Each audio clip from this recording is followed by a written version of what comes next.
Okay, everybody, it is time to get started. Cindy's up there taking her selfie. All right, I'm going to turn on your microphone, Cindy. Here we go. So I have to behave. I just want to know if anybody wants garbage. I have to behave. I've got this. Okay. Do I just start?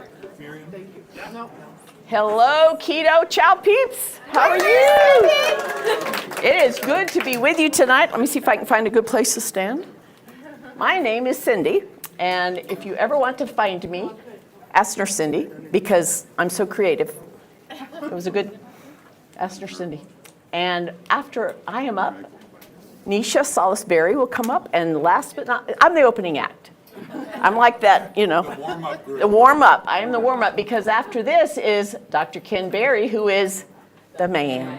Woo. Now, I will tell you, I'm not as funny as I think I am, but I amuse myself. So I am literally going to take just a few minutes. I'm going to go through some stuff really quickly and then get to the stars of the night. But I do want to dedicate tonight and every night to my mom and my sister, who have both gone to be with the Lord. And this was me at 305 pounds, 307. Smiling, right? Miserable. Couldn't fit in movie theater chairs. Couldn't sit at a booth in a restaurant. Seatbelt extender.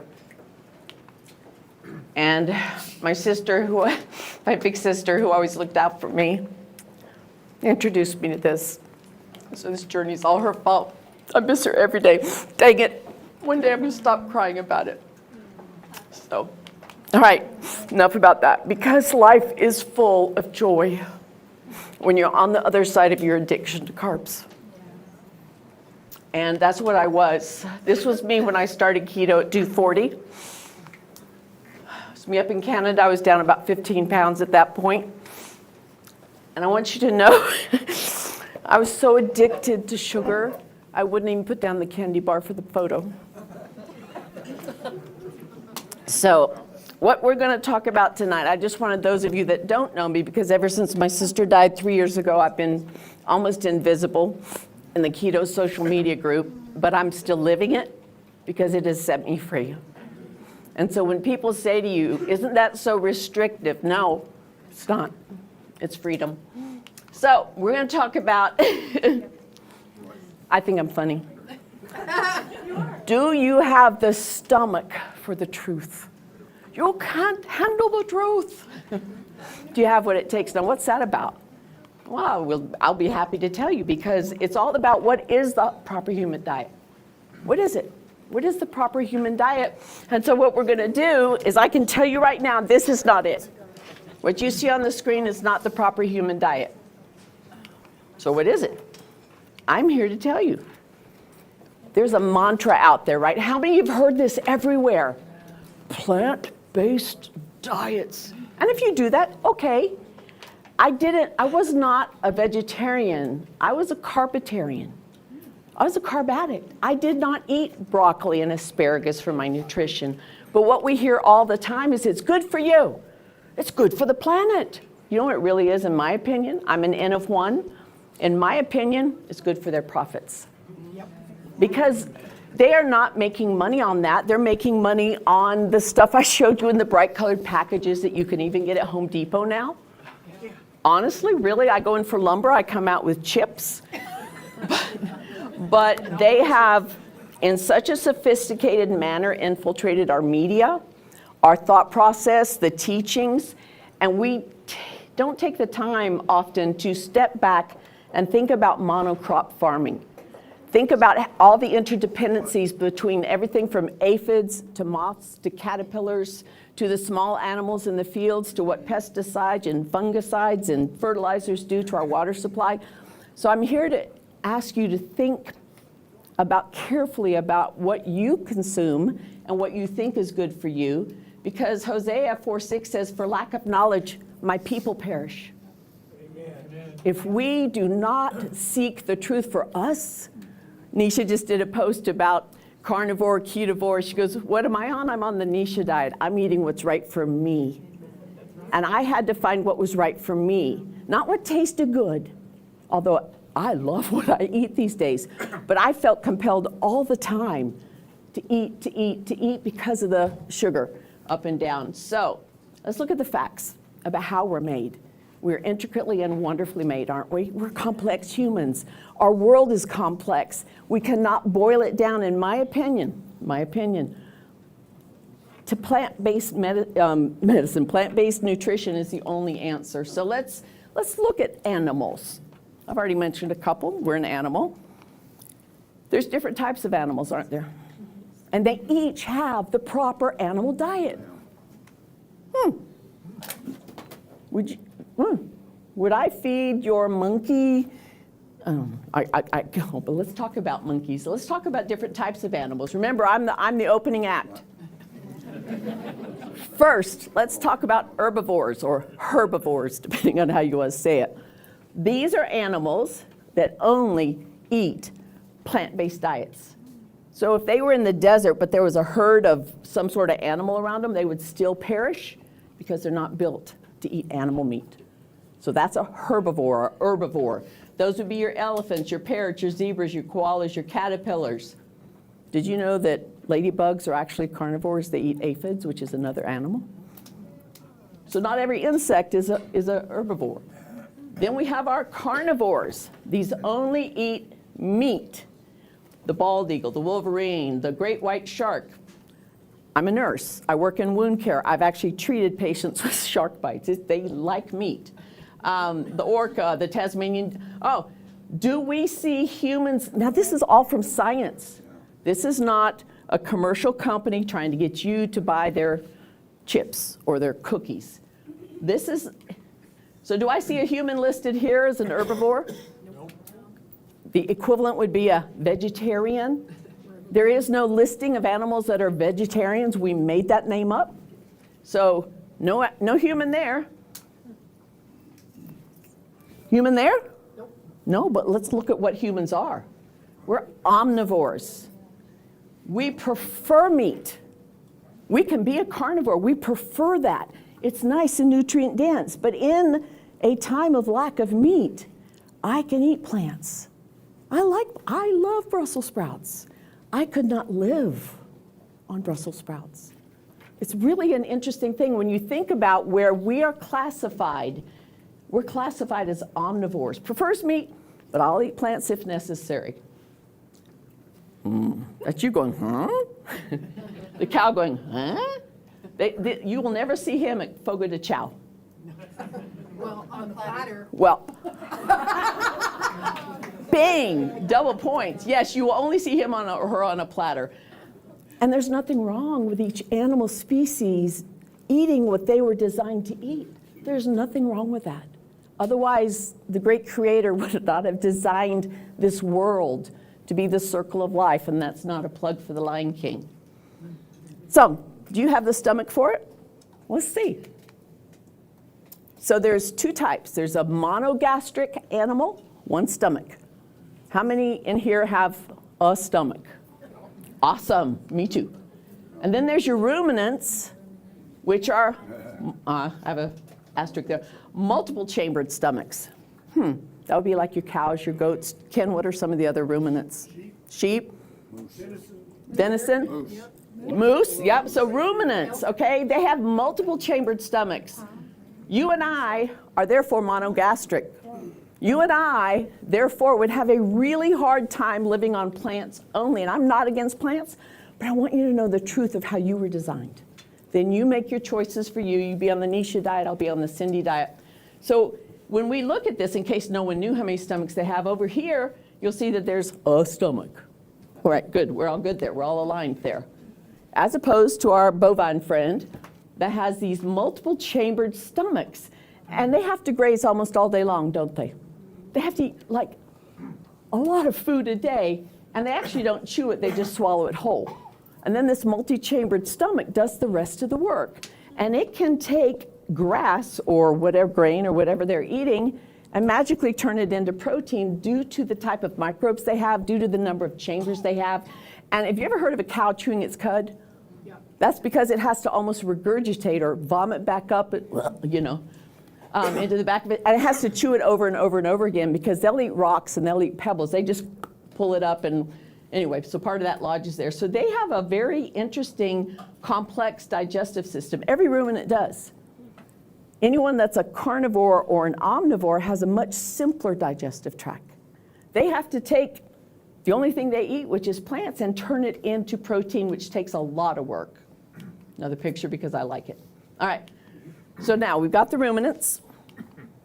Some of them are hind gut digesters. That means that their work comes in their colon, the bottom part of the intestines. That's a hind gut. And then you've got your small intestine digesters, which are us.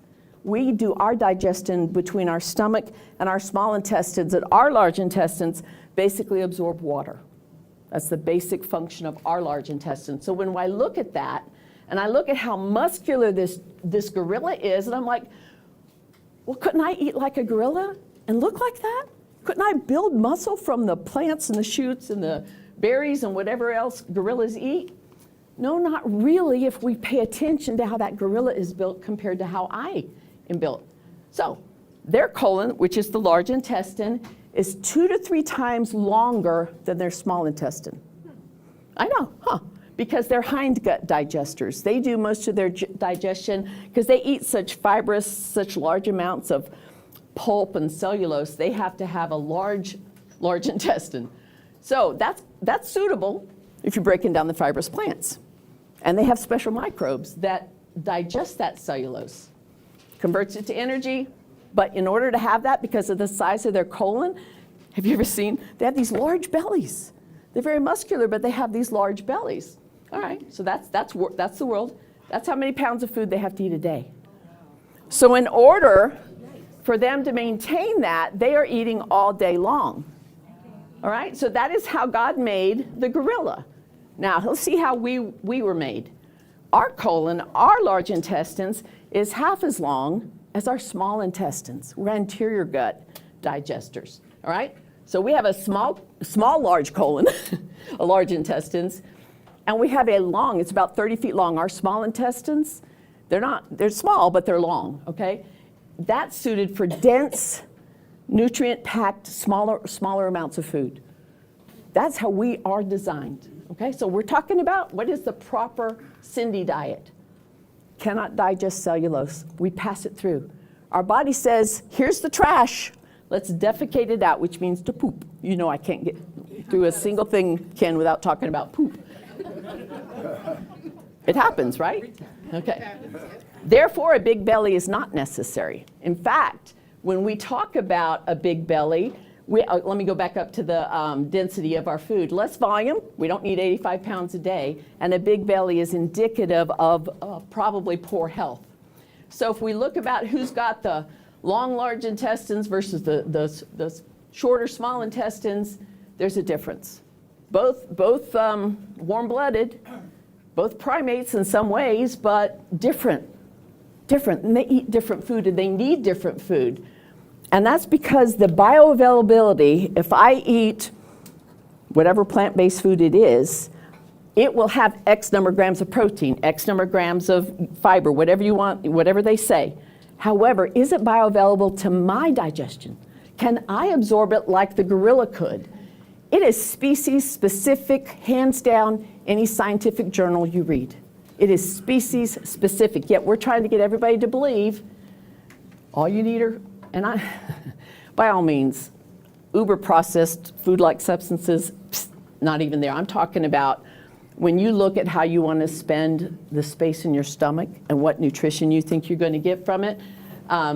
Some animals can only obtain what they need by owning plants, but we can't. If you are a vegetarian, you must really understand the nutrients you're missing, the vitamin B12, all the problems, and you have to work hard. Can you be adequately nutritioned? Yes.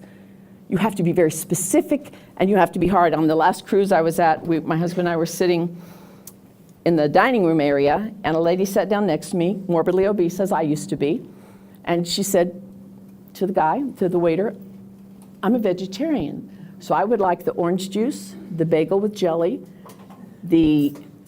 what else does she have? The pancakes, and something else. So please challenge yourself as you watch people that are vegetarians. Are they vegetarians or are they carbitarians? Amen. Because the messaging, I really deeply, my opinion, believe is all of that messaging is because of this. They can label almost all of this as vegetarian. But what it is it's a frankenfood. They're food-like substances. They have chemists that are they get this bliss point. They're actually food chemists that look for the bliss point. Anybody know what the bliss point is? It's when they do the test, when they're trying these new, and if you taste it, if you're the taste tester, this blinded group, and they, not blinded like they can't see, but and they go, oh, that's so great, can I have some more? That need and that drive, that flavor, whether it's salty or sweet or savory, to drive to eat more is because of chemicals that they have put in to get us addicted. And so I hope the rest of this evening, I hope I haven't offended you, but if I have, that's okay. Because you do you, I do me, Neisha does her. And this has worked for me 59 years. I was morbidly obese. My first memory is the first grade where they brought in the scales. I'm 66 now. They brought in the scales and we had to step up on the scales in front of the entire class. And I weighed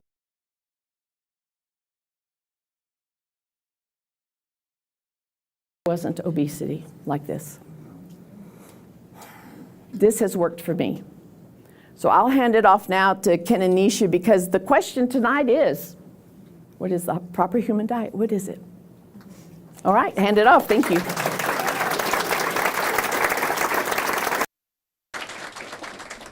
All right, before we get Ken and Neisha up here, we're going to do a couple giveaways. You guys don't have a microphone, do you?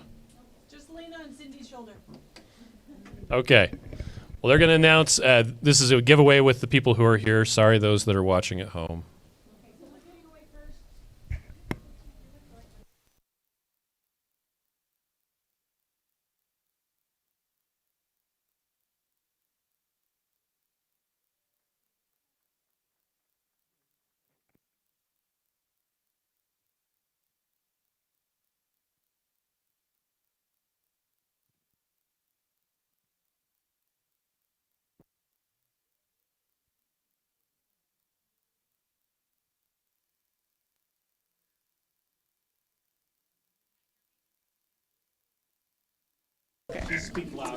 It only works for Chris. Should be working now. Works now. Okay.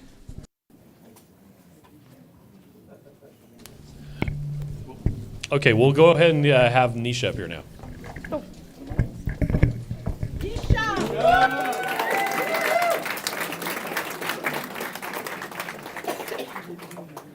Am I on? I am? Yeah, okay, cool. I can't hear me, so it feels... All right. Before I get into it, I want to say a big thank you to Chris and Miriam and the whole Keto Chow crew.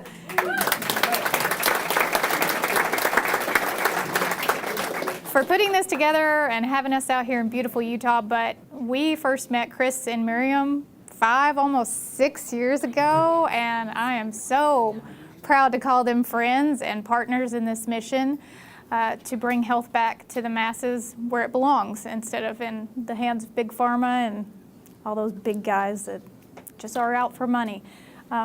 This whole group is here to help make people healthier, and I'm so grateful they brought us out here. So big thank you to them again. I don't have a slide deck because, to be honest, I usually get up on a soapbox anyways and don't really stick to the slides, so there's no sense in me doing all that. Before I get on my soap deck, some of you may not know me, so my name is Neisha Berry, also known as Mrs. Dr. Berry. That always gets a good laugh. Mr. Neisha, and he's Mr. Neisha, that's right. I'm a registered nurse. I've been in healthcare since I was 19, so 18 years now. I started out as a CNA. Worked my way through LPN school, worked my way through RN school, and most of my career was spent in labor and delivery. and long-term care. So 2 opposite ends of the spectrum there. And I had a few other things along the way, rheumatology, dermatology. I've dabbled a little bit, but most of my time was in long-term care, which gave me a really eye-opening experience that I didn't recognize until the past 5 years, honestly. Working in long-term care, you see the worst of the worst, the sickest of the sick, and it's a painful experience as a nurse when you come into healthcare to help people. And along the way, I learned that a lot of things we were doing weren't helping people. In fact, it was doing the opposite. So my Alzheimer's patients were getting sugar constantly, which was not helping them when they should have been getting something like keto chow instead of Ensure shakes, exogenous ketones instead of Miralax, good healthy fats instead of the pureed potatoes. So that set me up for something I didn't even know I was going to get into, right? I didn't know I would be here when I first got into nursing. I thought eventually I'd go to nurse practitioner school and just become a part of the healthcare system. That obviously didn't happen, thank God.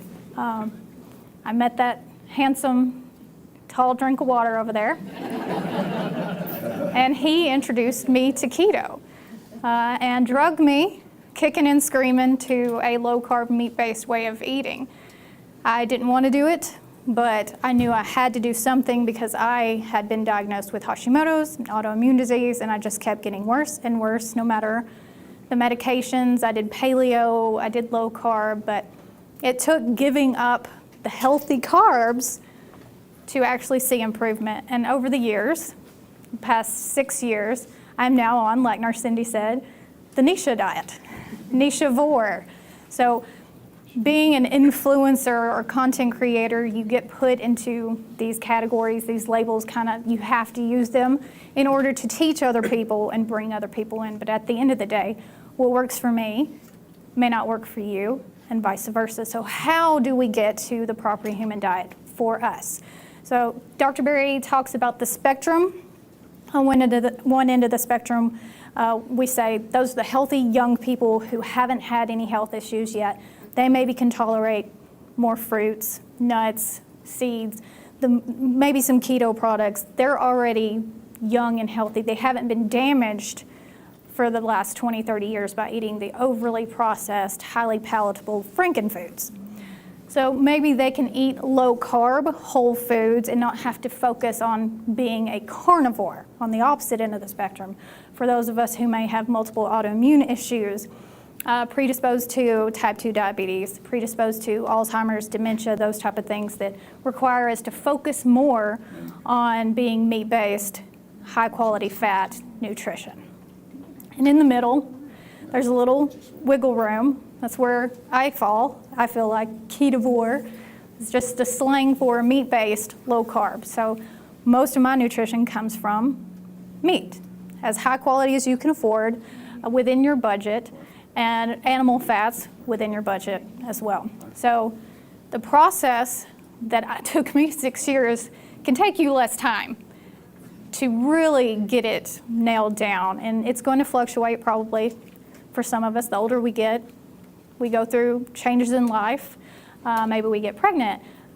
Maybe we go through menopause. There's a lot of things that happen along the way that you may need to tweak a few things. But for the most part, if you do 90 days of an elimination diet, carnivore, if you're someone who has an autoimmune disease, maybe dairy needs to be taken out during that 90 days. It's a little more complicated, but I'm giving you the watered down version. 90 days is going to open your eyes and give your body time to heal so that when you reintroduce foods back into your system, you can understand what they do to your body. For some people, taking dairy out makes all the difference in the world. For pain, skin issues, any kind of inflammation. For some people, nuts need to be taken out, which is something that when you first come to keto, everybody has, right?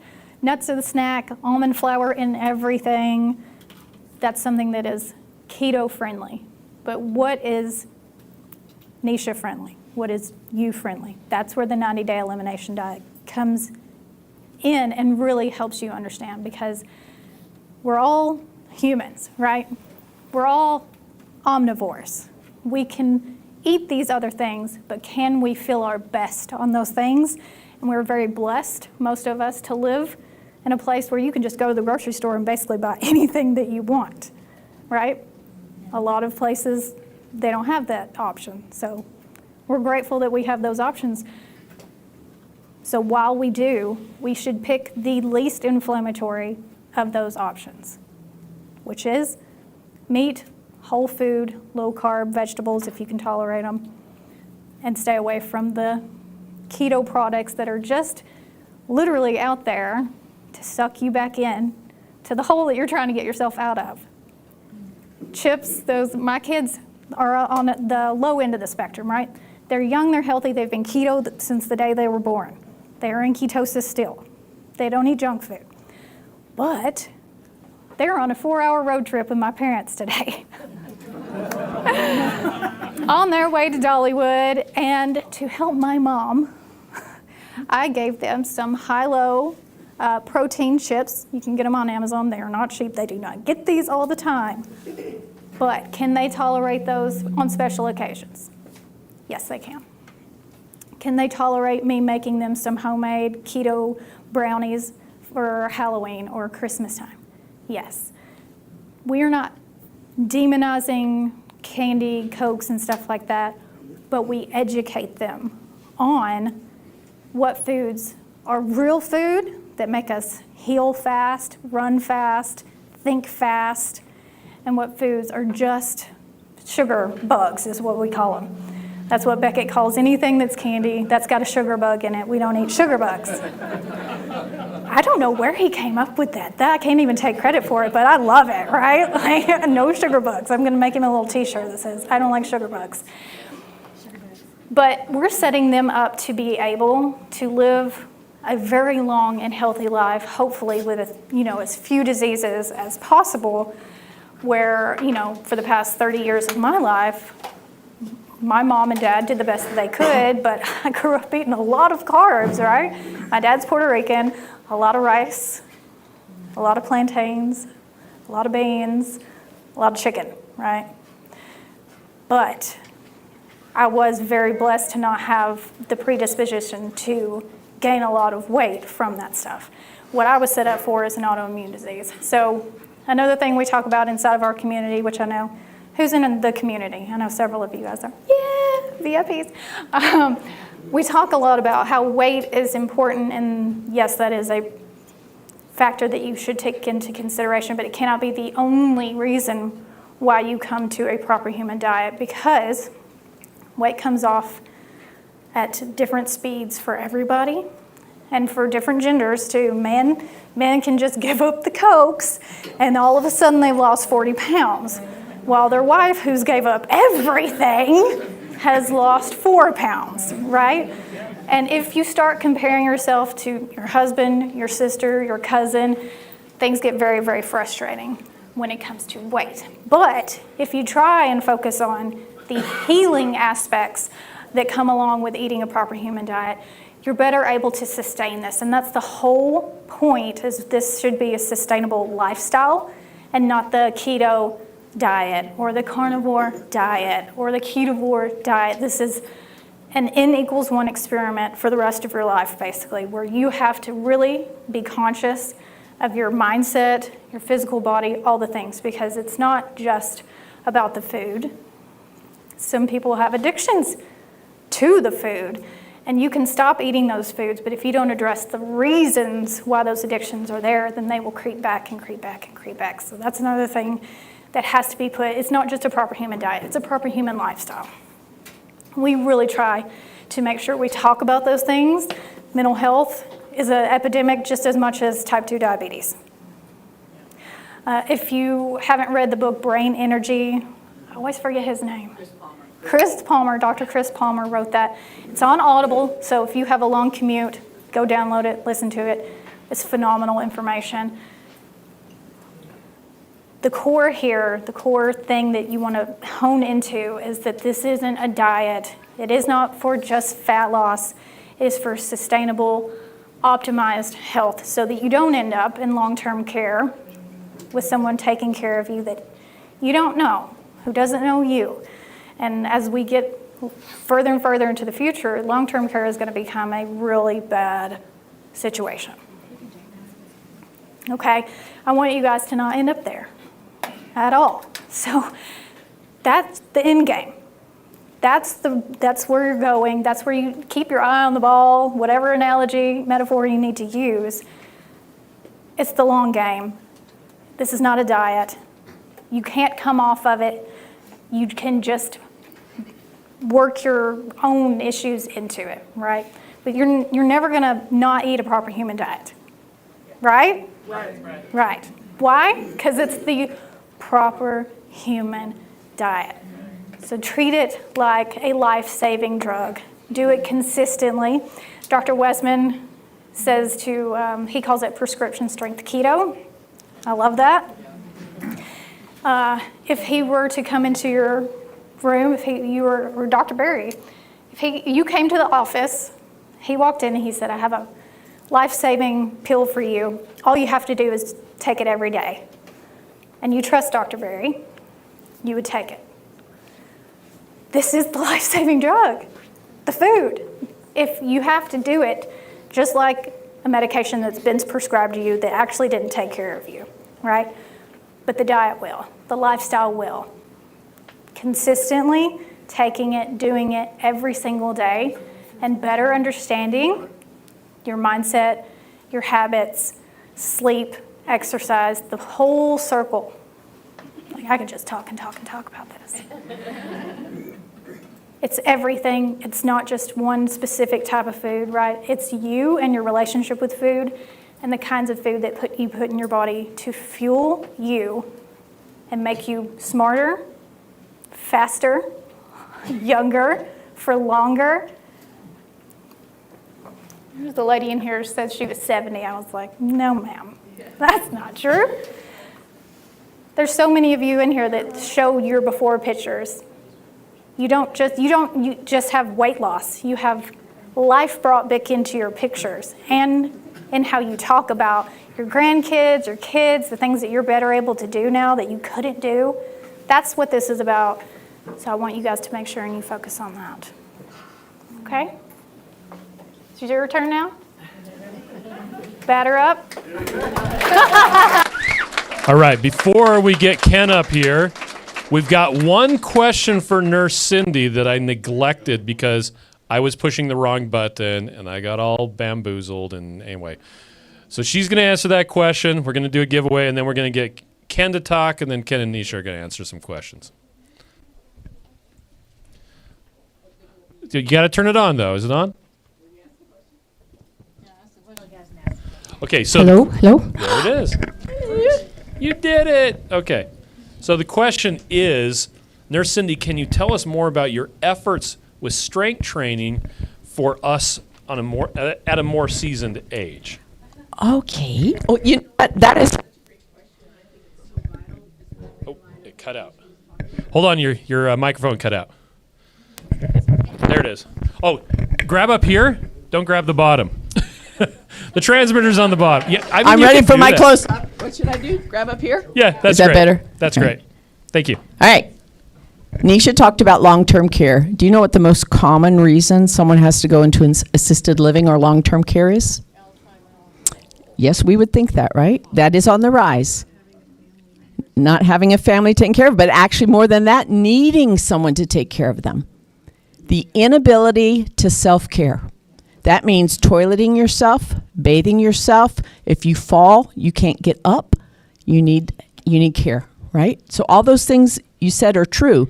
So when I started to really explore the whole gamut of what a healthier lifestyle is, I learned that as we age, we lose a certain 1/10% or 0.5% of muscle mass per year over the age of 45 or 50. I forget the exact things.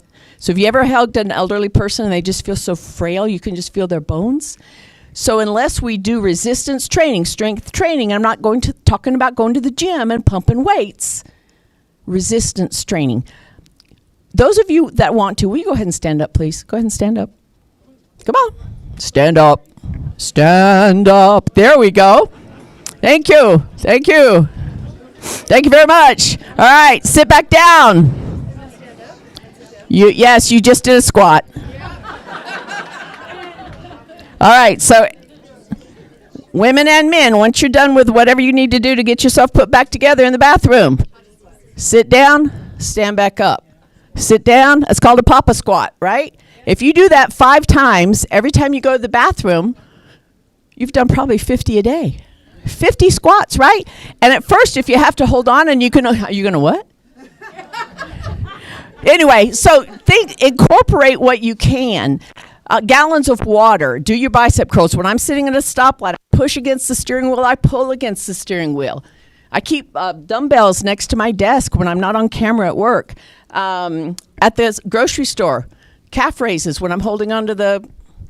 Do what you can to let your muscles know, I need you to stay strong so I can be independent. So you can go to the gym, you can get a trainer. I have done those things so that I feel less intimidated, but do I go to the gym 3 or 4 times a week? No. Do I do my papa squats every time? So if you're behind me in the line and you see my legs sort of moving, no, I'm not odd. I'm just getting my squats in. So hope that helps.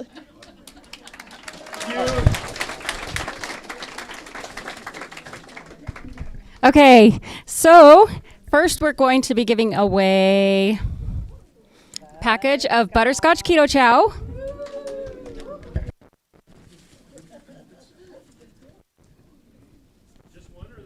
There's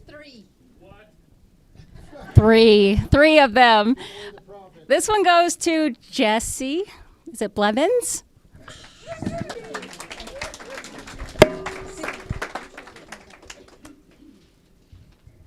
Okay, next up is a keto chow apron with some keto chow spoons. I'll get back to you. Ooh, let's hear it, everybody. Okay. This goes to Maria P.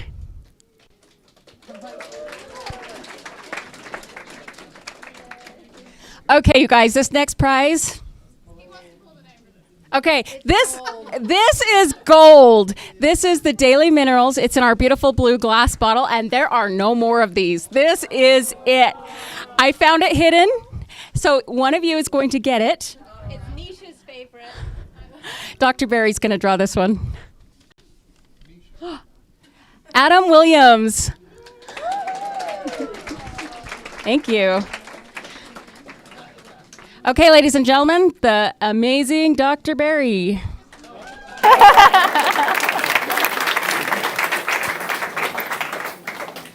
guys.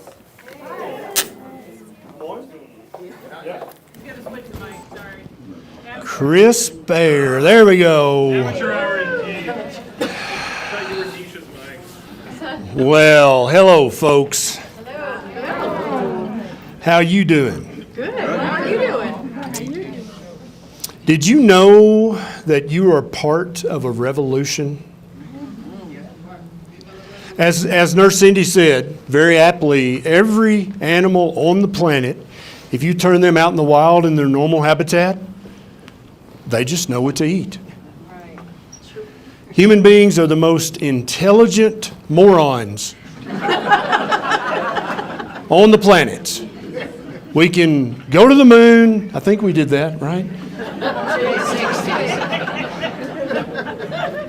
We can go to the depths of the ocean, but we don't know what to eat.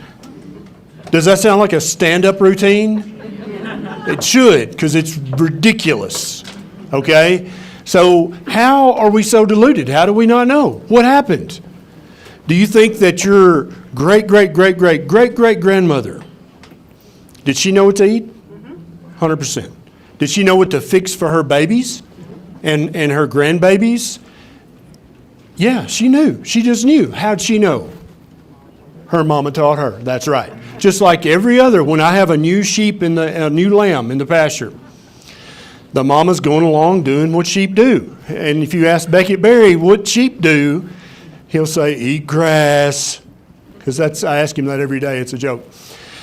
But that little lamb watches mama. Every time he'll come over and sniff that.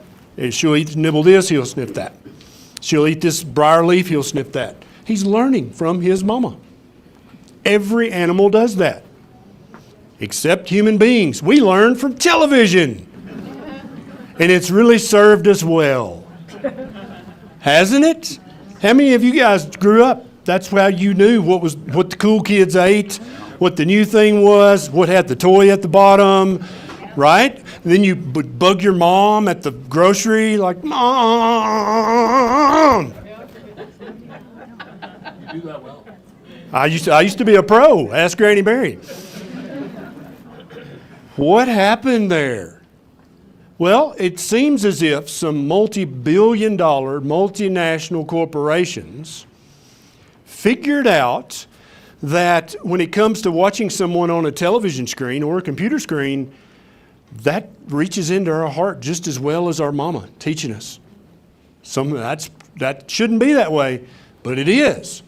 How many of you guys, and it's true, and I'm not even trying to fight against it, I'm actually trying to use it. How many of you guys, one of your best friends in the world currently, you met online, and now you're friends in real life? Anybody? Yeah. Yeah. Oh, you met your wife. Okay. So you see what I'm saying here? This is powerful, and they know it's powerful, okay? That's why they used to advertise cigarettes on television. They spent millions doing that because it works every time. And then when the federal government really got on the cigarette companies' cases, they all bought a bunch of food companies. Oh, did you know that? You did know that? Yeah. And so they basically used the cigarette playbook of how to get people addicted and how to get people to be so brand loyal that people were getting literal fisticuffs over Winston versus Salem or Marlboro versus Camel. Literally come to blows. How idiotic. But they did that. And then they said, tobacco's getting tight. Let's just buy some food companies because, sugar's just as addictive as nicotine. And if we tweak it just right, that bliss point that Cindy talked about, it's probably better than cigarettes because it's food. But is it food? I was arguing with a registered dietitian on Twitter the other day. I tend to do that.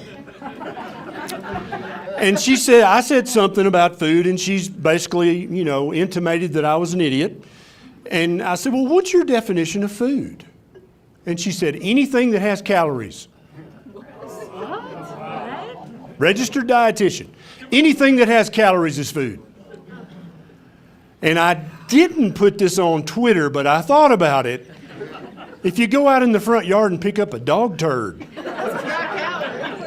that's got some calories in it, according to her definition.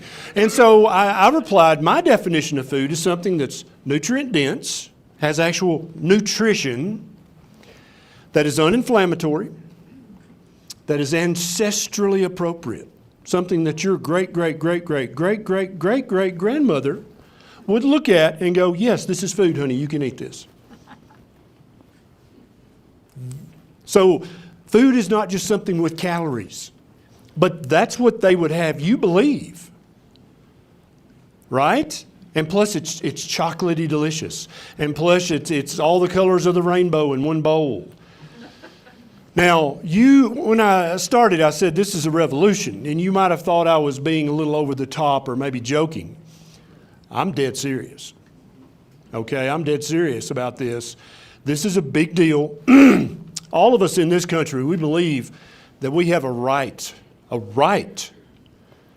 given to us by the federal government? No, creator. Oh, wait, no.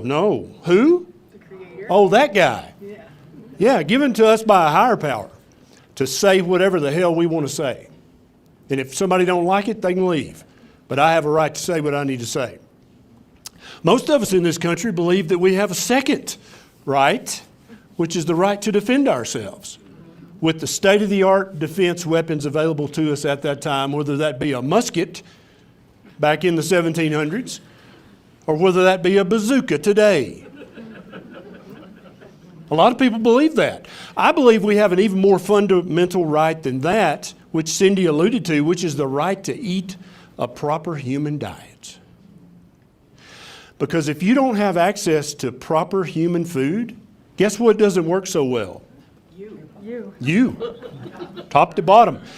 And we always talk about physical health, and then we always say, and mental health. But I want you to think about something. Where do you keep your brain? I keep my brain in my body. What feeds your brain? The blood coming from your heart, just like every other part of your body. Your brain, your mental health is a part of your health. Mental health is health. Okay? And when you eat a food that causes inflammation in your brain, is that going to make you a smarter person? Is that going to make you better able to defend your family and to protect your family? Is that going to make you better able to be a good friend or to be a good spouse if you're cloudy and you're on a sugar high or you're on a sugar crash? You can't be the best you because part of your body's not working properly.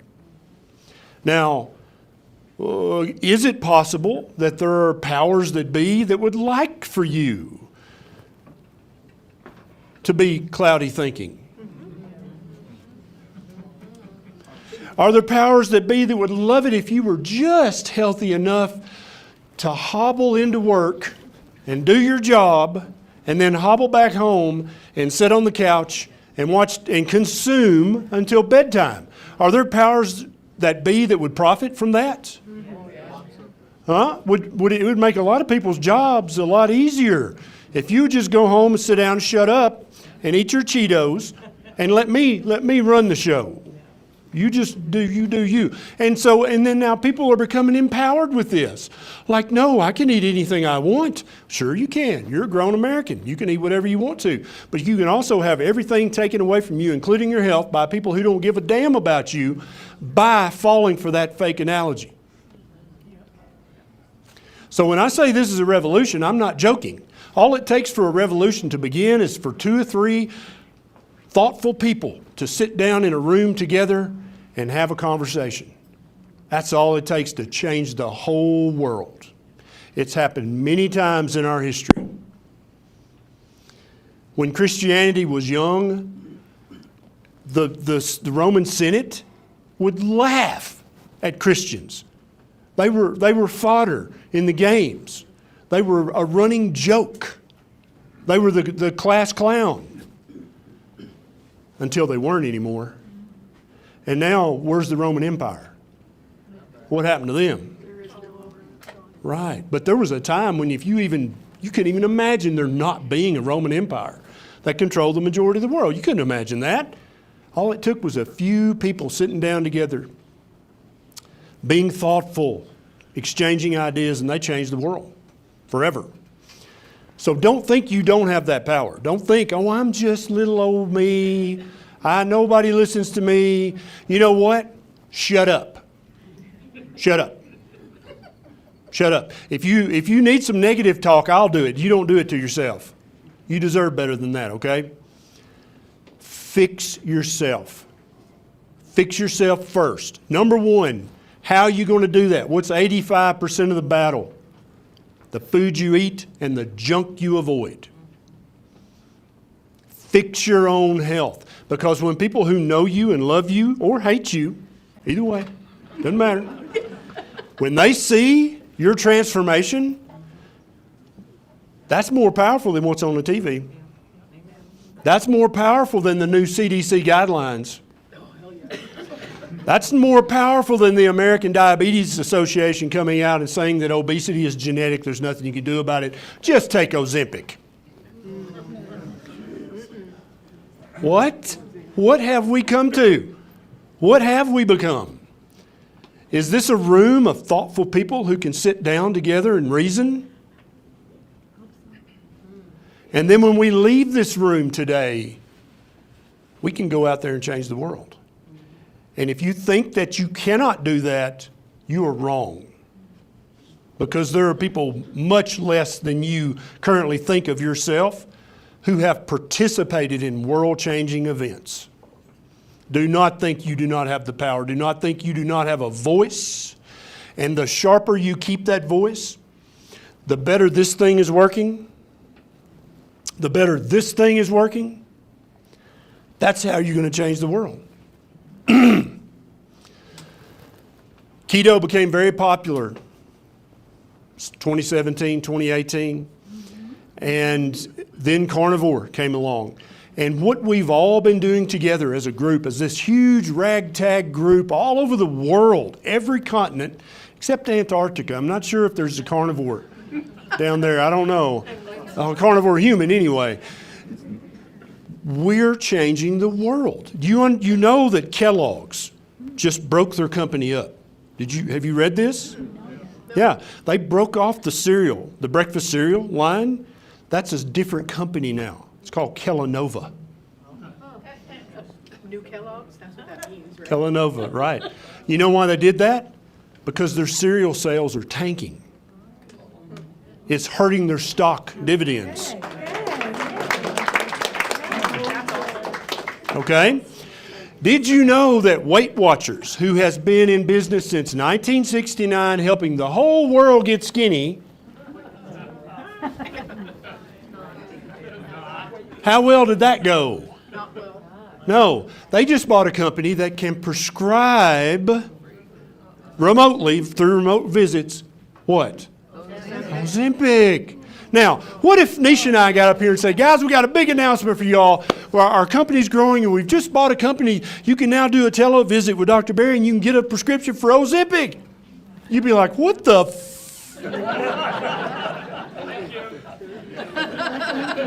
If what Dr. Berry is saying is actually true and actually works and is actually sustainable, then why the hell should I need Ozempic? What? Weight Watchers is selling Ozempic. What bigger public admission that they've been full of crap this entire time? That's what's happening in the world. And you think that's happening because people are turning away from junk food and no, it's because of you guys. It's because of the conversation you had yesterday or the conversation you'll have tomorrow. It's because you showed your picture before and after one more time and said, honey, yes, you can do this. It's when somebody's sitting in a hotel restaurant, sees a young mother who's morbidly obese with PCOS trying to push Fruit Loops on her daughter who's 5. What do you do? What do you do?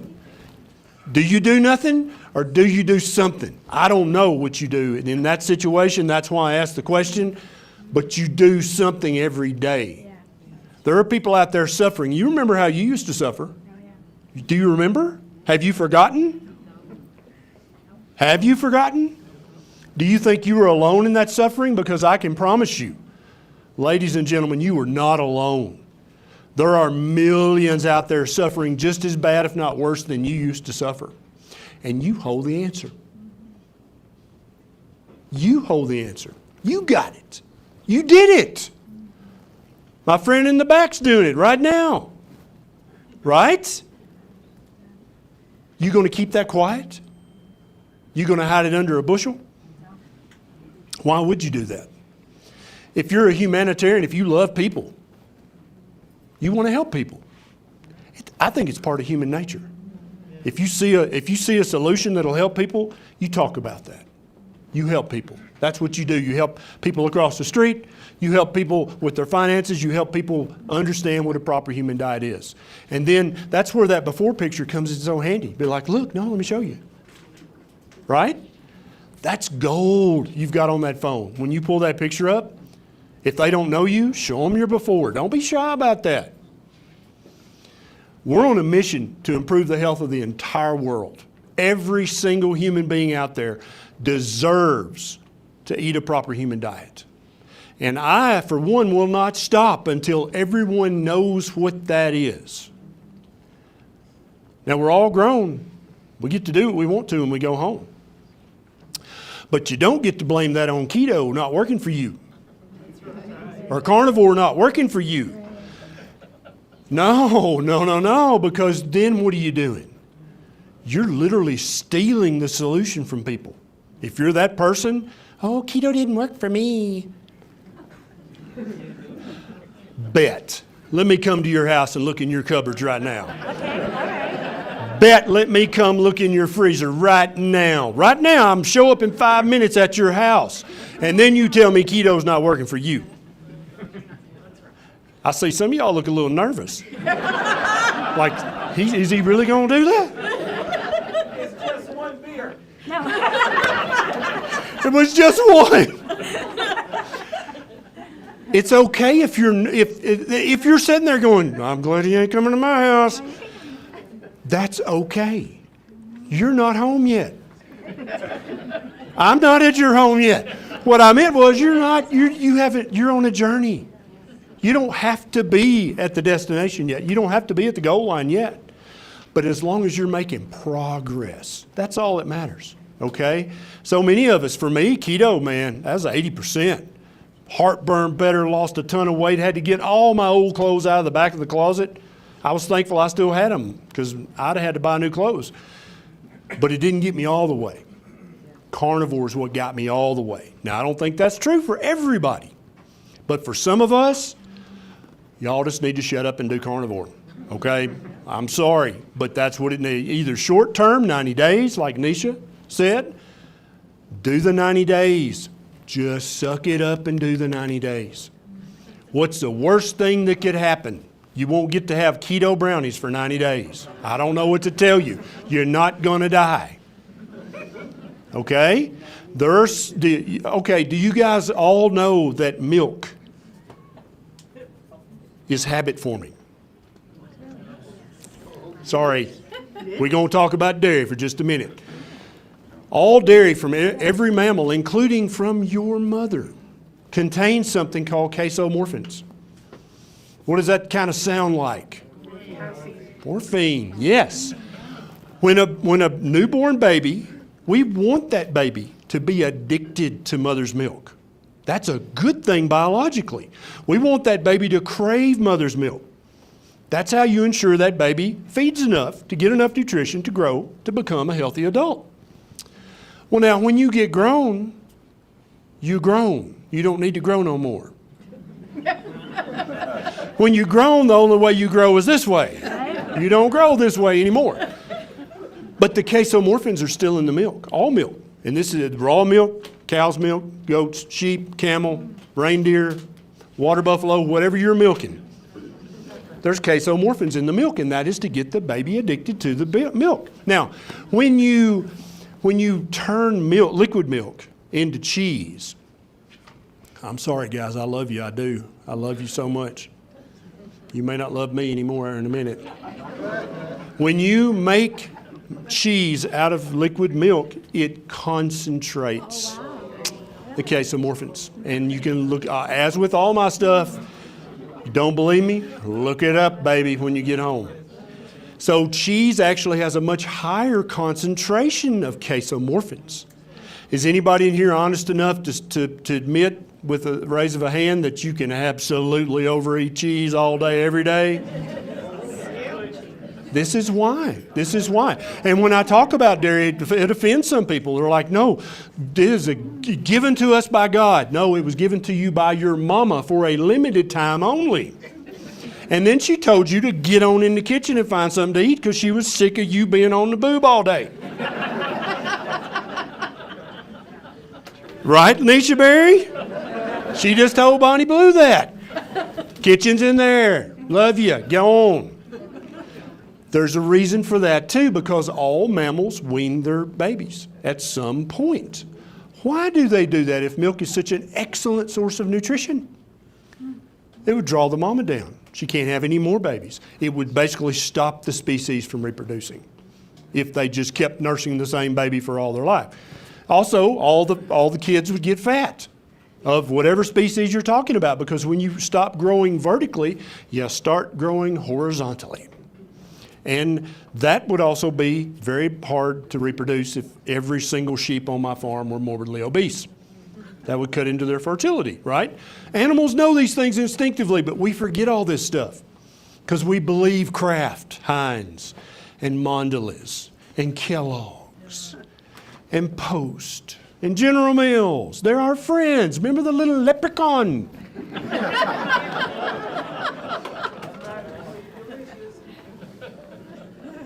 Looking back now, can you believe that you fell for that stupid?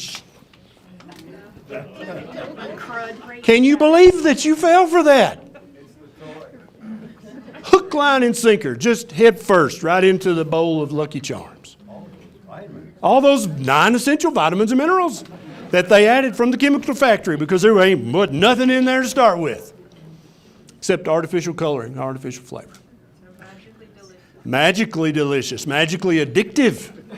Some of them are actually banned in other countries. Absolutely. There are many ingredients in breakfast cereal that are not allowed in the European Union. You will go to prison if you sell a food containing some of the chemicals in breakfast cereal that's sold every day in America by the millions.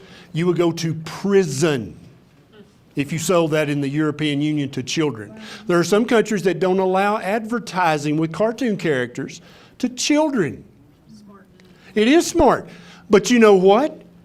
Your country allows it. Now, is that out of your hands? No. Is that beyond your reach? Is that above your pay grade?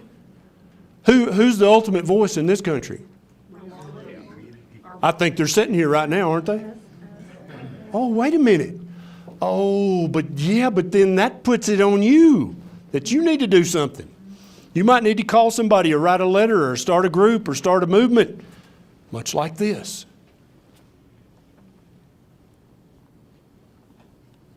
So what are you going to do when you leave here tonight? What are you going to do? Because I know what I'm going to do, and I think most of you know what I'm going to do too.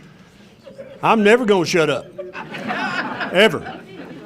Ain't but one thing that'll shut me up. And it's a bullet, and it don't have to be silver. But I'll never shut up because this is important. This matters. This saves people's lives. We're able to save people's lives without ever meeting them. How powerful is that? But also, how powerful is it when somebody like Lori or Julie or Marie or Shelley saves somebody's life and they ain't even a doctor? What? They're not a nurse. I don't know if you're a nurse. They're not nurses. They're not dietitians. They do what they do. Whatever it is, it's wonderful. But they're not supposed to be saving lives. How dare you think you could save somebody's life? Well, guess what? There are people in this room just like you who've already done it. Raise your hand if you've had somebody, a friend, family member, who you literally, in your heart of hearts, you believe that if they had kept eating the way they were eating, they'd be gone right now. You've already done it. You don't have to go to medical school. But also what you can't do is sit home and be quiet and play church mouse. Because that don't help nobody. Yeah, that's true. You can't hide your light under the bushel. You got to let it shine. You got to let the whole world see your transformation and then offer them their own transformation. And you can say, I'm not a doctor, but I know one because we've all met. You know me. Right? I ain't a doctor, but I know one, and this is what he told me to do, and it worked for me. Let me show you my before picture. And then you start preaching because that person's suffering. That person's in pain. That person needs to know what you know. They need to know what you did. They need to know what you ate. They need to know what you avoided. They need to know the mistakes that you made along the way, even if you're ashamed of those mistakes now. They need to know that, or they'll fail. And they'll keep suffering. And it'll be partially my fault because I didn't motivate you enough. And it'll be partially your fault because you played church mouse instead of telling the truth that you know to be true. And that's all I've got to say about that. All right, we're going to do some more giveaways, and then we're going to have Neisha come up. Well, Neisha should come up anyway, because then we're going to be asking questions. Ken and Neisha will be answering the questions. I won't be doing that. I'll be asking them. No. Hi, guys. Hi. Which one should we get first? This one. Here, Okay. why don't you say the name?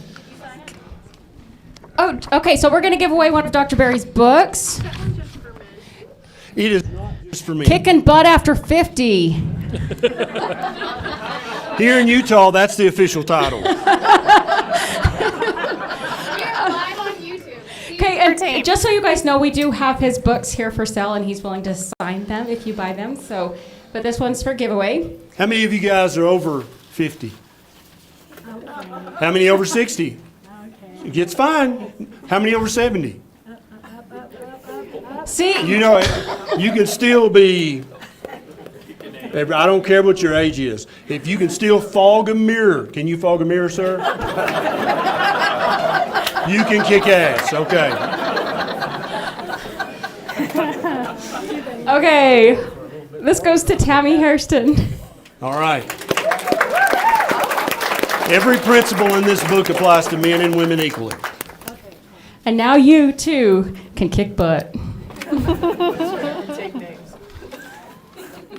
Okay, now we're going to do another book, Lies My Doctor Told Me. And this goes to, is it Shannon Swanson? Shannon. There you go. Butterscotch. Okay, and now we've got a glass, ice cream glass, and it has some packages of butterscotch keto chow in it. Oh, popular flavor. Trust me, you want this one. This goes to Dawn Frericks. Did I say that right? Congratulations.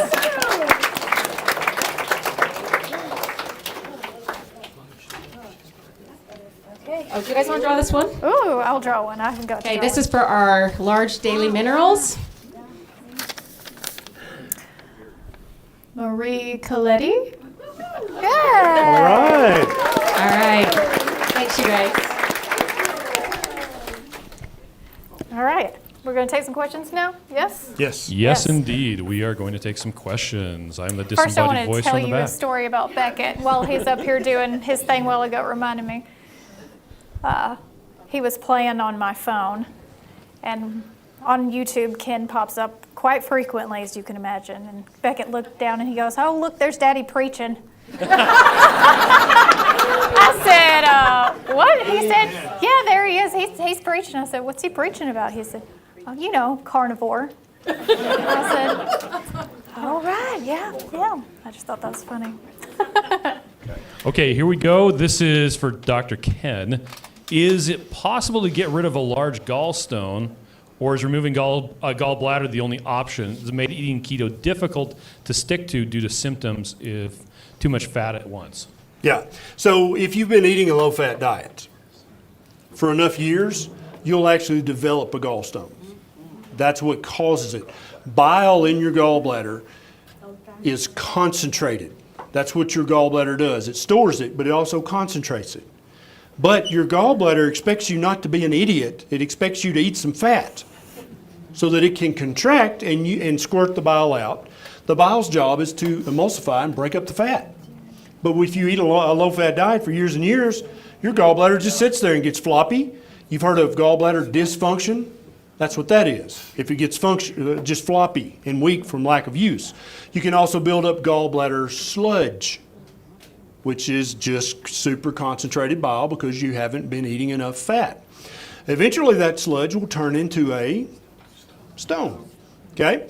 Now, at that point, you're in a bit of a quandary.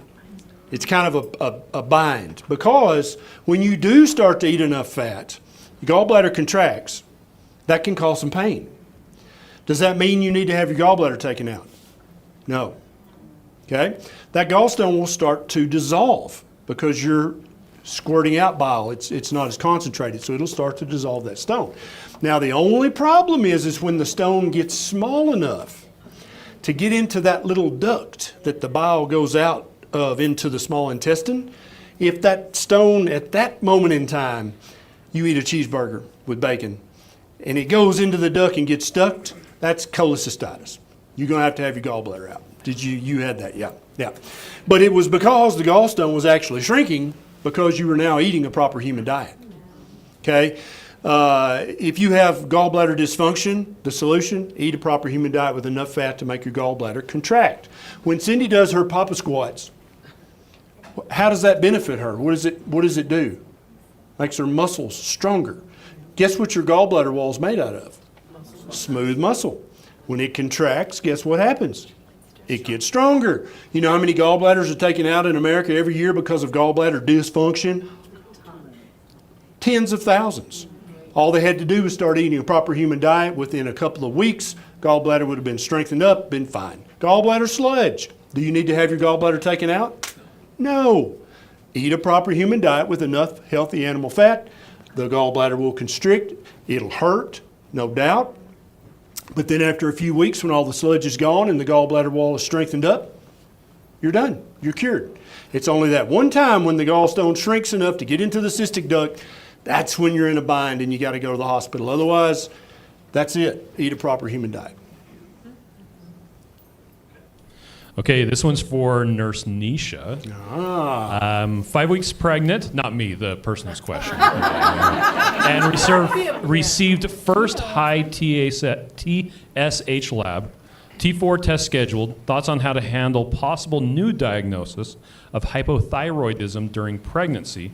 Also, I'm taking iodine and methylated folate. Is D3 and K2 advised also?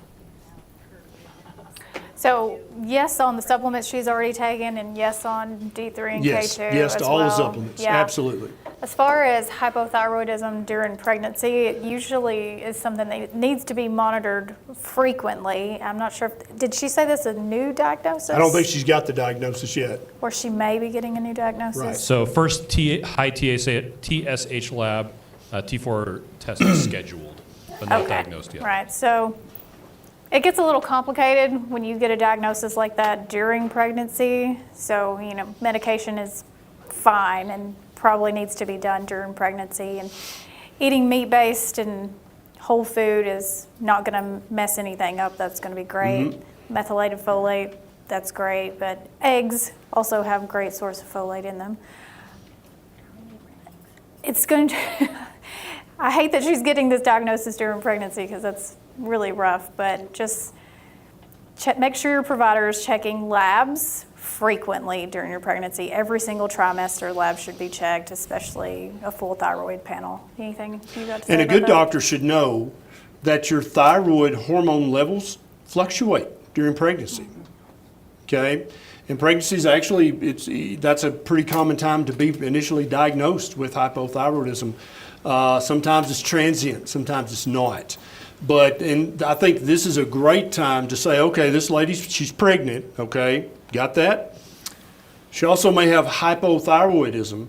What diet should she eat? Proper pregnant human diet. That's Proper right. pregnant, Exactly right. pregnant Exactly woman right. diet. Yeah. If you're a human, then you need to eat a proper human diet. You deserve to eat a proper human diet. Even if you've got hypothyroidism and you're pregnant, you still deserve all that nutrition and you need it to help that baby grow. Absolutely. Okay, should an electrolyte drink mix contain calcium? And how do we get calcium on carnivore? So there are so many lab values. When you go to your doctor, you get your labs, you see that sheet, here's the normal range. Now, have all you guys heard me talk about how that normal range was calculated? Do you know? They typically take 100 or 200 people, just random people, and just check their labs, and then they make a normal distribution curve. And this is a standard deviation from the mean. That's the normal. Well, what if all those people are bread eaters? What if they're all alcoholics? They don't check for that. What if every single one of them had hyperinsulinemia? You're going to get false values. The normal range is not going to be what it should be for a proper human. This has happened for calcium. This has happened for several other nutrients. Vitamin C. Oh, you gotta have this much vitamin C. Well, do you?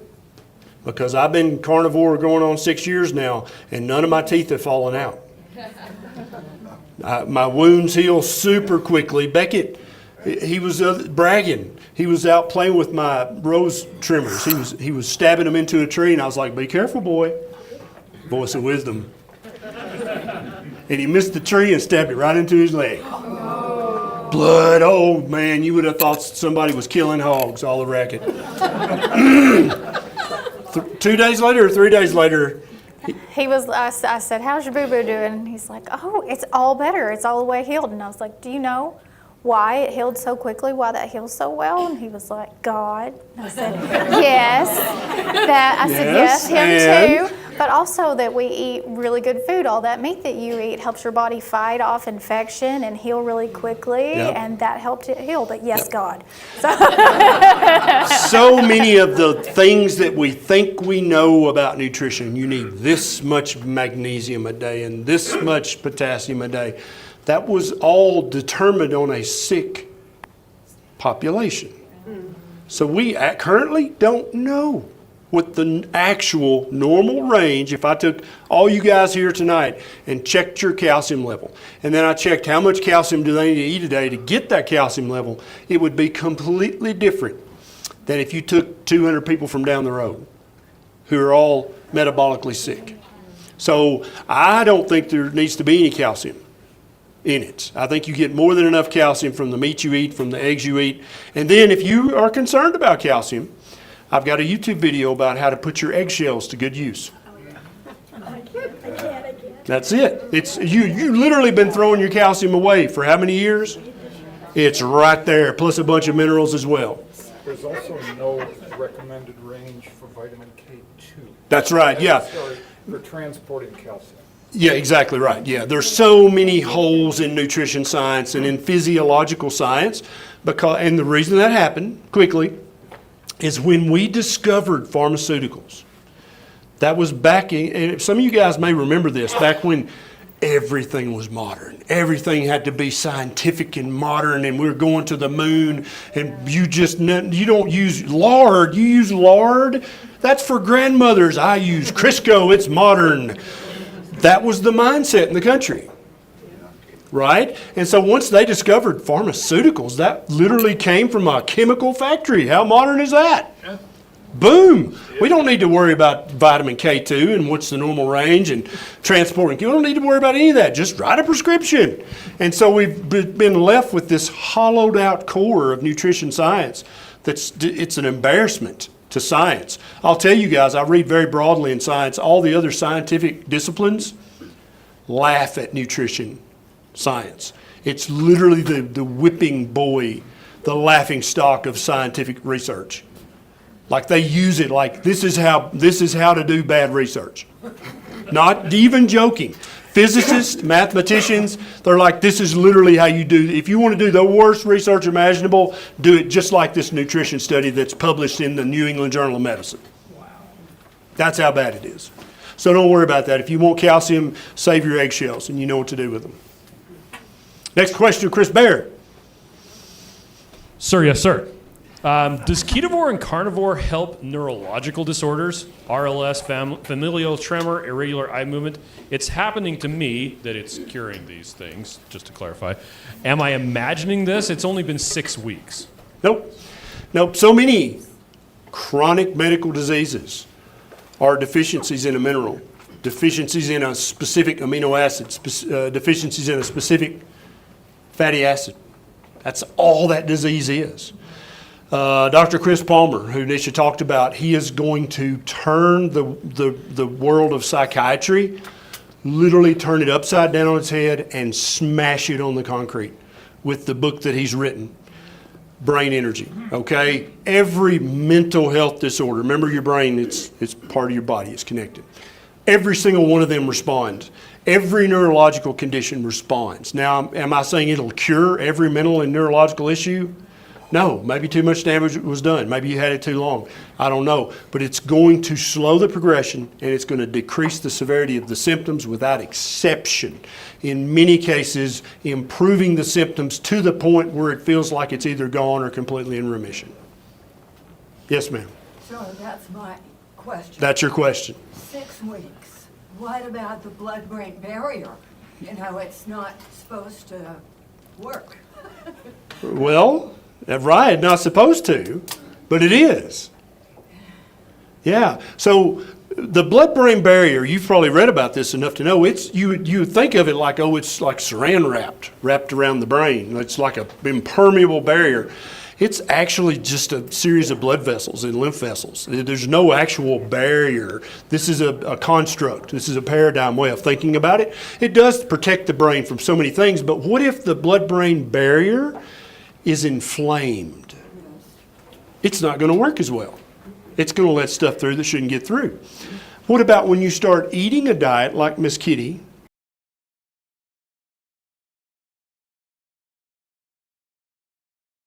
What happens to the brain barrier? Blood-brain barrier starts to work again. Will it go back to working perfectly? I don't know, maybe. But it is working better, isn't it? Well, in 6 weeks, I never. Sounds like a miracle, but it's not a miracle, it's physiology. And once you understand the bedrock foundations of physiology, this story stops sounding miraculous. What's the default setting for the human body? Healthy. Healthy. 100% healthy. You're either healthy or you're dead. Just like every animal in the forest. You're either healthy and vigorous and vibrant or you're dead. Only in this kind of environment where there can be billion-dollar industries built up around sick care do we allow people to just limp along for 20, 30 years so we can milk them like a cow, right? Shear them like a sheep while they suffer. Their corporations are literally sucking the blood out of them like a dog tick. That's happening right now. That shouldn't happen. Once a human being remembers what a proper human diet is and they reclaim their right to health. You have a right to eat real food and you have a right to be healthy and vigorous. Once you realize that, you break the back of all that corporate profit and you start to just be healthy again. You just move back towards health. And sometimes it happens in as quick as 6 weeks. Yeah. Kind of cool, right? Yeah. Yes, sir. Yes, in one of your earlier videos, you made a comment and you said, I don't recommend this, but something to the fact that you hadn't been to the dentist in like 30 years. I still haven't been. Hate the dentist. I plan on never going to the dentist again for the rest of my life. I personally Ever. like Dennis. I think he's a nice guy.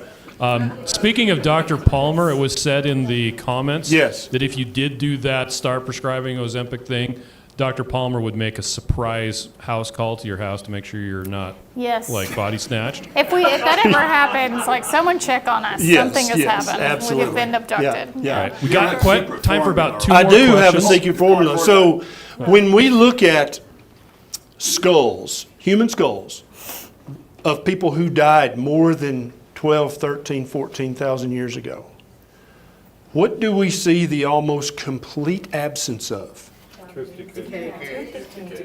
Tooth decay. Now, what were we eating predominantly before 13, 14, 15,000 years ago? Meat. If we were starving, we would eat some grass, but if we had our choice, we ate meat.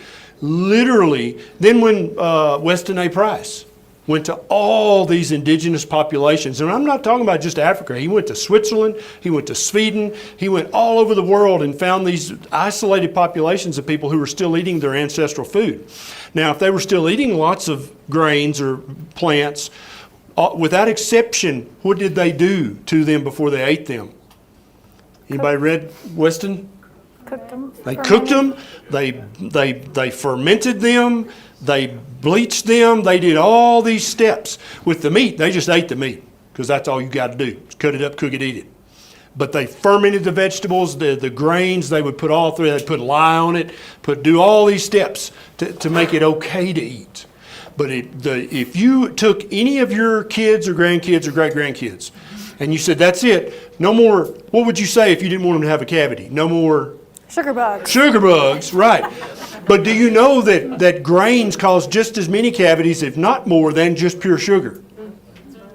Yeah. So if you eliminated the sugar from your child or grandchild's diet and the grains from your child or grandchild's diet, you would cut the risk of them ever having a single cavity their entire life by 90%. Now, Chris's dentist buddy may not want you to know that, because he might have trouble paying for his children's college education. or his Mercedes payment. Now, I'm not implying his dentist is up to the conspiracy, but I think at higher levels, I think absolutely they're well aware of this and they know this. The American Dental Association are criminals. They absolutely know you don't need to brush 3 times a day and floss 3 times a day and use this antibiotic, antimicrobial mouthwash and use this ADA-approved toothpaste. All that's a bunch of horse crap. You're welcome. Okay? You don't need any of that if your diet is proper. Now, 15,000 years ago, you look at a skull, there's not a cavity in that person's head, whether they're 10 years old or 55 years old, and we can't also determine age from the fossil record. How many times did they use an ADA-approved toothbrush? Or dental floss? Or a water pick? Or Crest or Pepsodent? You know, people getting in a fight over that too. Crest, no. Pepsodent, no. Aqua Fresh. No, it's all horse crap. These kind of markets spring up when you're eating an improper diet. With nutrients. Right. When you're eating an improper diet, you need all these expensive things. You need all that. So if you still have a grandkid eating the junk, crap, Lucky Charm diet, they need to brush twice a day and floss once a day, and they need to use that all the stuff. Yeah. Go to the dentist. What is it, 3 times a year? Right. I'm never doing that. So Beckett's never been to the dentist. Well, he's 4. 4? When's the first dental checkup supposed to happen? No, you don't know. That's right. 1 year old, you're supposed to take your baby to the dentist when they're 1 year old. That's the official ADA recommendation because you know they got that Mercedes they got to pay for.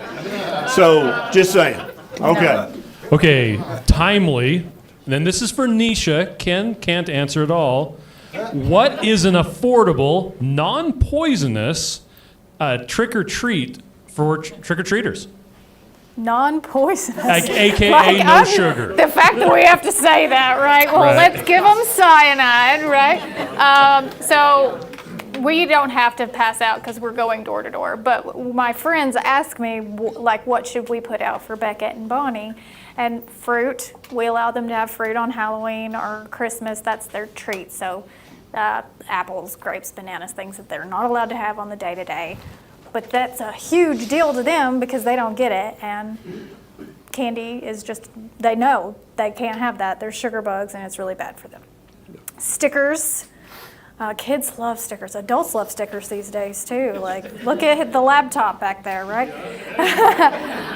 Glow sticks. Kids love the glow sticks, and you can get them in bulk from Amazon for not very much. And Dollar Tree also sells some, I think, like 50 for $10 or Little skinny something. things that they can make into things. Exactly, like you can get the bracelets, the necklaces, wands, you can give out toothbrushes if you don't like kids and you don't want them like you can give out toothbrushes. Play-Doh, little Play-Doh, miniature beautiful, Play-Dohs. yes. Yeah, Play-Doh. Yeah. So let's pull back the curtain. Where did the tradition of giving out candy for Halloween, where did that come from? Candy industry. Dentists. I wouldn't be surprised. Also, yeah, I know when she said apple, somebody said, yeah, but what about razor blades? Who said that? That has literally never happened in the history of humanity. There's never been a razor blade put into an apple and given to a child and then they bit it into that is a literal urban myth. That has never happened. And I've actually researched that, like formally researched that. It literally never happened. That is just a made up thing that parents tell other parents to spook them because it's fun. It's never happened. Okay, so yes, apples. Yeah. Yeah.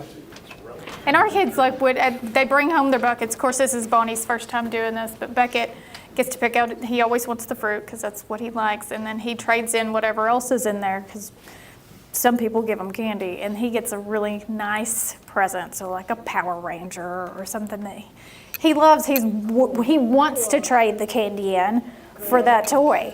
Like, there's nothing that stands in the way of that. We've never had a fight, 4 years running. Yeah, he's just like, what's the toy? He's like, he comes because he's home never and been hands it addicted to me. sugar. Yeah. He's never been addicted, so it means nothing to him. He knows exactly where to hand that. He's like, here, where's my toy? Yep. What are they dressing up as this year? Power Rangers. All four of us. All of us. Me and Beckett are Red Rangers, and her and Bonnie are Pink Rangers. Yep. We call it the switch witch at our house. Yes, exactly, the Dump switch witch. Candy into the bin that we just put outside Uh-huh. for everyone to get, and then the Yep. next morning they have a present in their Halloween bucket. I love it. Perfect, perfect. Yeah. Yeah, candy for Halloween is something that corporations made up, and that now regular people like you perpetuate that. How will we ever break that cycle? How will we break it? I bet you guys all seem smart. I bet you can figure out how to start to break it in your neighborhood. Starting right now. Don't have kids. Come on. It's a little late for that. Okay, we only have time for the one last question. Okay. Is fasting part of a proper human diet? Absolutely. Fasting is part of a proper human diet. It can be the fasting that you do between your last meal and your first meal. Okay, it can be that. It can be a 16, 18, 20-hour fast. That's what I do every day. I typically break my fast at 2, 3, 4 p.m. I don't even think about eating before then. And I come in from the pasture and everybody gets out of my way because they know I'm truly hungry, right? Yeah. I'm like, hey y'all, I'm cooking some meat, right? Fasting is ancestral, but it also, if we went back 1,000 years, grabbed somebody, brought them back and said, this guy doesn't eat on purpose. Like, there's plenty of food. He's choosing not to eat. They would be like, why? Because fasting was appropriate when there wasn't food abundant, right? We're made to be able to survive when there's not an abundance of food. So, like, there's an argument to be made also that do you have to fast extensively, right? We all fast every night when we go to sleep. In between, that's fasting too. But do you have to do 24, 48, 72-hour fasts? And if you do, there needs to be a purpose behind it. Like, are you doing it for autophagy? Are you doing it to stimulate your mitochondria? You know, just for the sake of I heard you needed to do a 72-hour fast, so I'm doing a 72-hour fast. Like, there needs to be some sort of purpose and reasoning behind it. And like everything you do, you need to have a good, strong why. Why are you doing that? Exactly why. Because if you're doing something that's foolish and somebody asks you, why are you doing that? You need to have You're going to look foolish if you don't have a good answer. Right? Yeah. Yeah. But fasting, and then for some, if people are 100 pounds overweight, or people have lots of redundant skin, or if people, there's any number of reasons why you would benefit from fasting. Do some people who are young and healthy, do they have any reason to ever fast? Probably not. I said probably.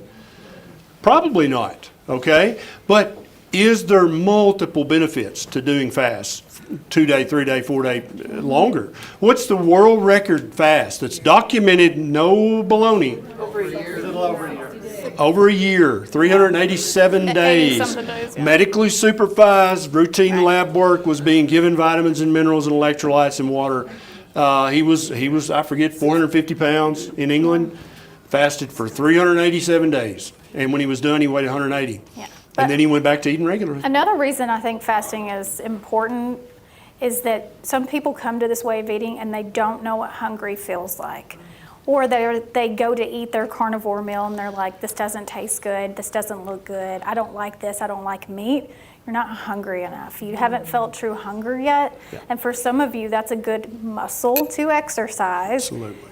To understand the different hunger cues, the full cues again, because like he said, our baseline is healthy, to understand those cues that we get sent from our body. But when you've been fed all these foods that make you just, like, you can't eat just one, right? Why is that a saying? That's the point. That's what they made those, so you can't eat just one. Those kind of foods knock you out of hearing the hunger cues and the full cues. So that's another reason I tell some people who may not need to fast for autophagy or other reasons, but they're just not hungry or don't understand that. When you are hungry, a plain burger patty back there tastes like the most expensive beef you've ever 100%. Had, because your body is ready for all of that nutrition. Yeah, when I was growing up, I would come in and Granny Berry had cooked turnip greens and salmon patties and black-eyed peas, and I would say, I don't want any of this. And and she'd say, well, If you don't want to eat this, you're not hungry, you can go outside and play. She was not afraid to send me out to fast. Now that, and you laugh, but the average parent would literally consider that child abuse. If you did that today, they'd be like, how dare you not cook that child a pizza? How dare you, right? But she's like, if you don't want what's on the table, honey, go play. When you get hungry enough, guess what? You'll love my salmon patties. And she was right. Eventually I'd eat them, but I didn't ever like them. Don't tell Granny Berry. Granny Berry's watching, by the way. Hi, Granny Berry. Oh, hey, Granny Berry. Love you. All right. I guess that was the last question, yeah? Is that it? That's the last question. We're going to do some giveaways, and yeah. All right. Thank you guys so much. Thank you.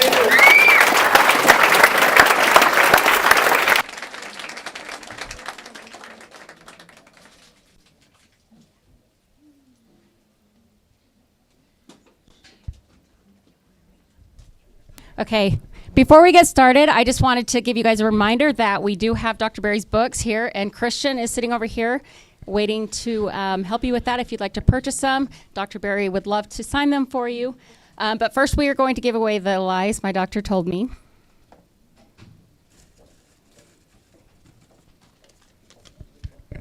Tamara Hyde. Wow, yeah!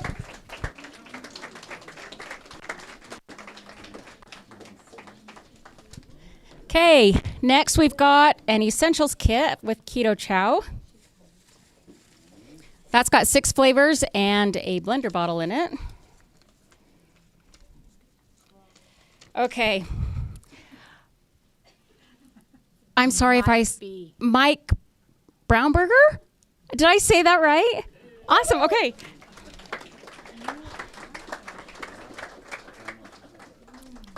Okay, this next one is fun. It's a Keto Chow mug. It has got pumpkin spice caramel in it. And just so you know, this is amazing hot. So make it up hot. And you get cards with Chris Bears the Joker.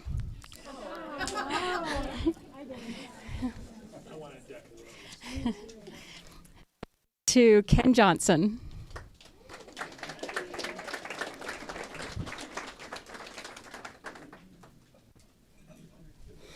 Okay, this is a blender bottle, Keto Chow blender bottle, and it looks like it has some of our fall flavors in it. It's got pumpkin spice caramel. I see a pecan sticky bun. I'm not sure what else is in here, but they're all good. Gingerbread. Gingerbread. That's good hot, too. It's good ice cream, too. All right, this goes to Marie Smith.